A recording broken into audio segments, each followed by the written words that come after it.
Excuse me, sir. Question for you. Yeah. How old were you when you became a millionaire? I'm not a millionaire. Yeah? I wish I were. I'm a lawyer. I used to be a millionaire, but my ex-wife has most of the money. Can I get 1 quick minute with you real quick? Real quick. What was the most amount of money that you made in a single year? 6 million. Six 6, million. 7 million. That's for probably. yourself or the business? No, the business is myself. I own like 20 companies still. $50 million. I was doing about $8 million a year. $17.5 million. $17.5 million? Yeah. We've got a big election coming up. Who are you voting for in this election? I'll give you one guess. Because we're asking millionaires who they're voting for, just to get perspectives. I live in a split household. I'm going to leave it at Who are you that. pulling towards, We have though? 4 daughters. Yeah. I vote for the party. I don't vote for the individual. You like the party? Yeah. Democrat or Republican?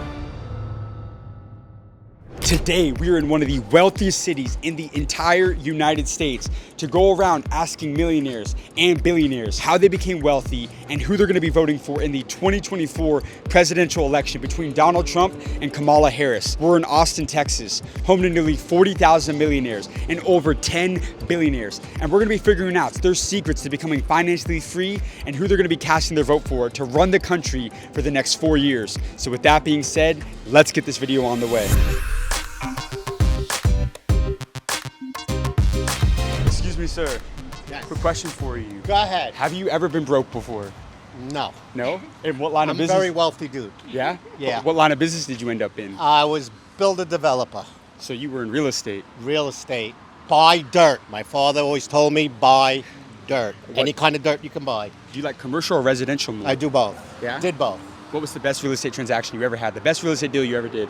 Take a look at that. Yeah. Right there. Best most expensive transaction, but my best. But give me one though. Tell me about one deal that you closed that you're really proud about. Well, I named a lot of streets after a lot of people. The thing I'm most proud of is naming my streets after my kids. Right. So that's forever. Yeah. Where are you from? As far as New York City. New York City. Yeah. Are you a billionaire? No. No? Close though.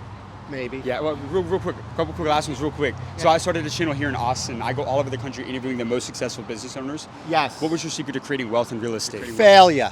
Failure. Yes. You got to fail before you get hungry to make. Yeah. If you don't fail and you just keep, and just rolling whatever, you're not the hungry. You got to be hungry. How did you find properties to close on and build? Like, how did you find deals? It's very hard for you kids nowadays. It was much easier. It used to be you can buy stuff subject to, and then it would gain wealth before you even closed on it. Yeah. That was the key.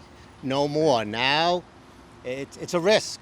Yeah. Right. But stay with it, and Yeah. you'll be successful. What's your best negotiation advice for anybody in business? You're at the table with a heavy hitter. How'd you close all these deals? What was your best negotiation advice? Don't impulse it.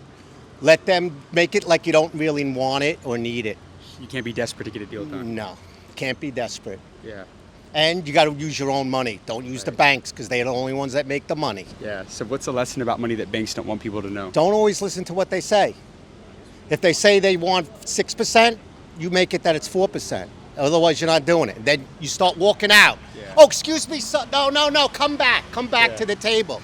Yeah. Never settle on your first offer. I love that. All I love right? that. In terms of revenue, what was the most amount of money you made in a single year at your business revenue? 6 million, 6 6, 7 million. That's for probably. yourself or the business? No, the business is myself. I own like 20 companies still. Actually. Actually. Thank you, my friend. And who are you voting for next week in the election? Trump. Why Trump? Why Trump? Yeah. He's a dick, first of all. He really is. He's a pompous ass, but he gets it done. He's a Yeah. businessman like me. Yeah. He's You not know all- what? he's- And he's crude, rude. Thank you, my friend. I appreciate you, man. All Have a right, great you day. guys be Thank you, good. sir. So we just got our first interview out here, a wealthy real estate developer from New York City who just gave you guys the blueprint on how to negotiate. He said no impulses. You got to be willing to walk away from the deal because the most desperate person has no leverage in a negotiation. And he said he's going to be voting for Trump in this election next week. But we got to go find some more millionaires and figure out who they're voting for. Let's go see what they have to say. Excuse me, sir. Question for you. Yeah. How old were you when you became a millionaire? I'm not a millionaire. Yeah? I wish I were. What line of business are you in? I'm a lawyer. I used to be a millionaire, but my ex-wife has most of the money. Actually, so what did you learn from that divorce? Don't get divorced because in every state the woman gets all the money. How much money did you lose from your divorce? Several $1 million. Several $1 million. What are you doing to kind of bounce back from that? And I ask because I started a channel. I grew it to a couple million followers, where I asked successful people some advice to the younger generation and how they built their wealth and how they became successful. So just wanted to ask you a couple quick questions. No, I'm a lawyer, and I went out. I worked in big law, made a lot of money in the .com era. The ex-wife has all of that money right now.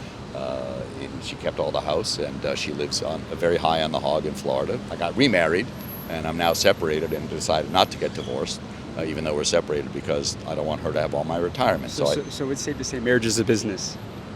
Marriage is an important economic decision, and you should be very careful about that. Particularly if you, the man, are the money earner, and the woman doesn't work, which is both of my wife fell into that category. Yeah. And I'd recommend, if you are building wealth, you certainly have a prenuptial agreement. And even though you want to marry for love, just be careful. What was the most amount of money that you've made in a single year? It was paper money, and I eventually lost it because I didn't convert it to real money soon enough. How much was that, though? $17.5 million. $17.5 million? What happened that you made $17 million? That's incredible. It was stock options in companies with IPOs in 1999 and 2000, the height of the .com era. The bubble, as they say. My shares were locked up because of, after the IPO, insiders have to wait 6 months. 6 months was the middle of the crash. And by the time I convinced my Merrill Lynch broker to sell the shares, they had collapsed, and it was worth $750,000. And he finally sold them for $350,000. So sell too soon. Sell too soon. You never lose money selling too soon. You got amazing advice, sir. Real quick, Yeah. You got a big election coming up. Who are you voting for in this election? I don't talk politics in public just because it's so divisive now. Who do you think's going to win? Personally, I hope that Kamala Harris does not win, for the same reason I did not want Hillary Clinton to be president. I don't think either of them are qualified. Did you know that for the first time ever in history, you can legally bet on the election?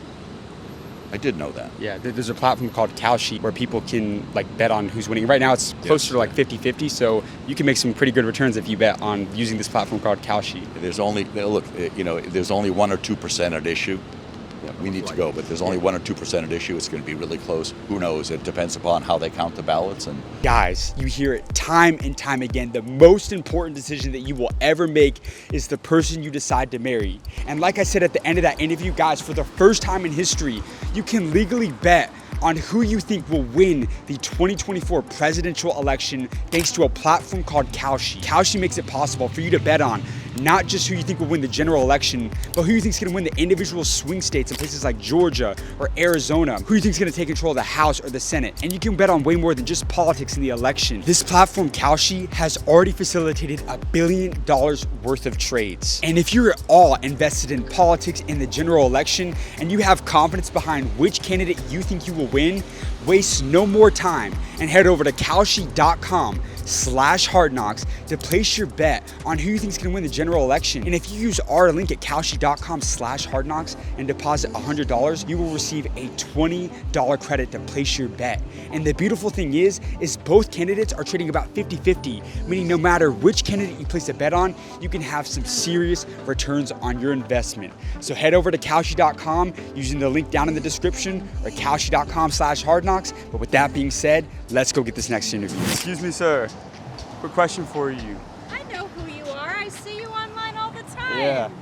Could I interview you real quick for the channel? How many followers do you have? Just so he knows. He doesn't know who you are. 9.1 million across social media. That's pretty good. Yeah? Shoot. All right. How old were you when you became a millionaire? See, I'm 47 now. I was a millionaire once before when I was 27. Lost everything. Filed bankruptcy when I was 31. Took me about 10 years to build back up. Did you come from a lot of money? No. No? No. So what was that first business you started that went bankrupt? An excavation company. Excavation? Yeah. It's a very... 24 years old. Yeah. 2008. Yeah. By the time I was 28, 29, I was doing about $8 million a year.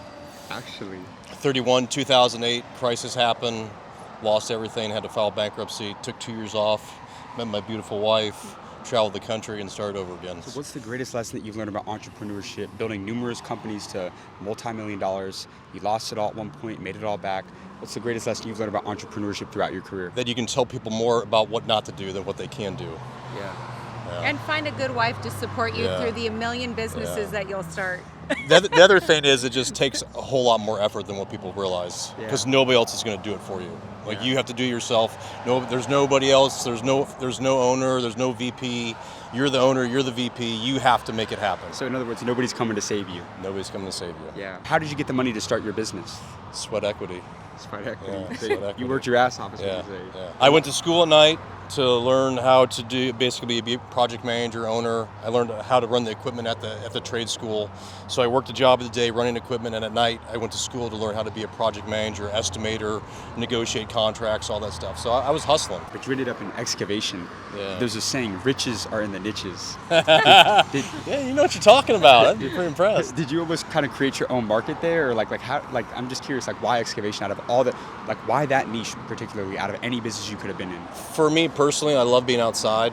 I love building something, and that was the only kind of construction I liked. Yeah. I tried every other trade. I loved moving the earth. I loved taking like a place like this and building into something new. Yeah. So, And you know, we're doing a video where we're asking millionaires who they're voting for. We got a big election coming up next week. Who are you voting for next week? I'll give you one guess. I mean, you're voting for Trump. Donald J. Trump. All the day way. long, All baby. day. I figured All day, that out. every day. Do you think he's gonna win? I do. I think it's going to be a landslide. Yeah. And what's the number one reason why you're voting for Trump? I'm curious. First of all, he loves this country. And there's a lot of people in this country that don't love this country. Yeah. He loves what it stands for. He loves the foundation. He loves the Constitution. He loves freedom. He loves liberty.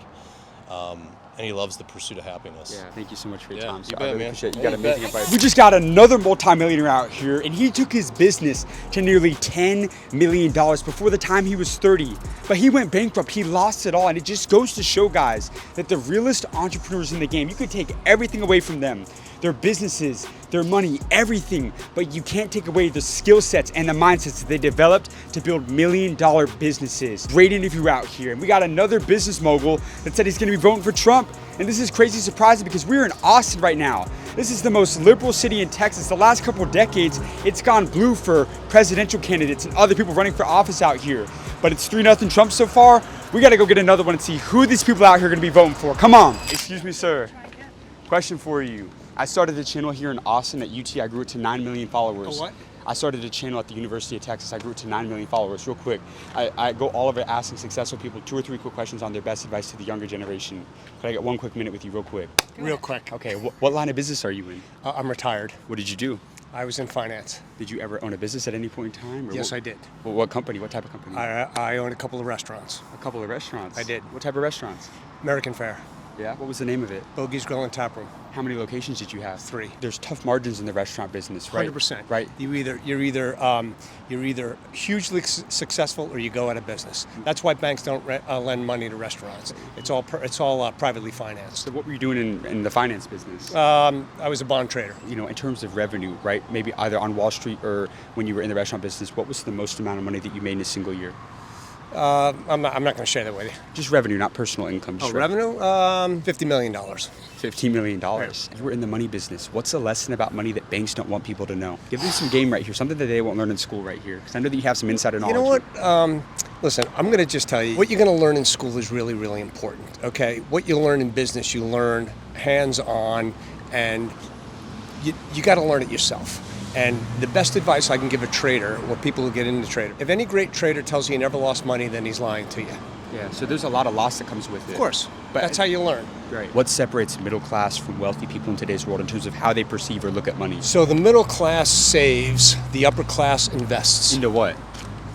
Like, what do you think is Whatever. the best industry people should be looking to get into, make their money work for them? You know what? My philosophy is you invest by walking around. So it's kind of like the Peter Lynch model. Yeah. So if you walk up this street right here, and I live in a house with 5 women, and everyone in my house has an Apple product. Everyone in my house wears Lululemon, Right. you know, so on and so forth. Yeah. You don't have to. It's not rocket science. Thank you, my friend. I really Right on. appreciate you. Good luck with everything. And real quick, who are you voting for? Because we're asking millionaires who they're voting for, just to get perspectives. I live in a split household. I'm going to leave it at Who are you that. pulling towards, We have though? 4 daughters. Yeah. Well, who are you pulling towards, though? I vote for the party. I don't vote for the individual. You like the party?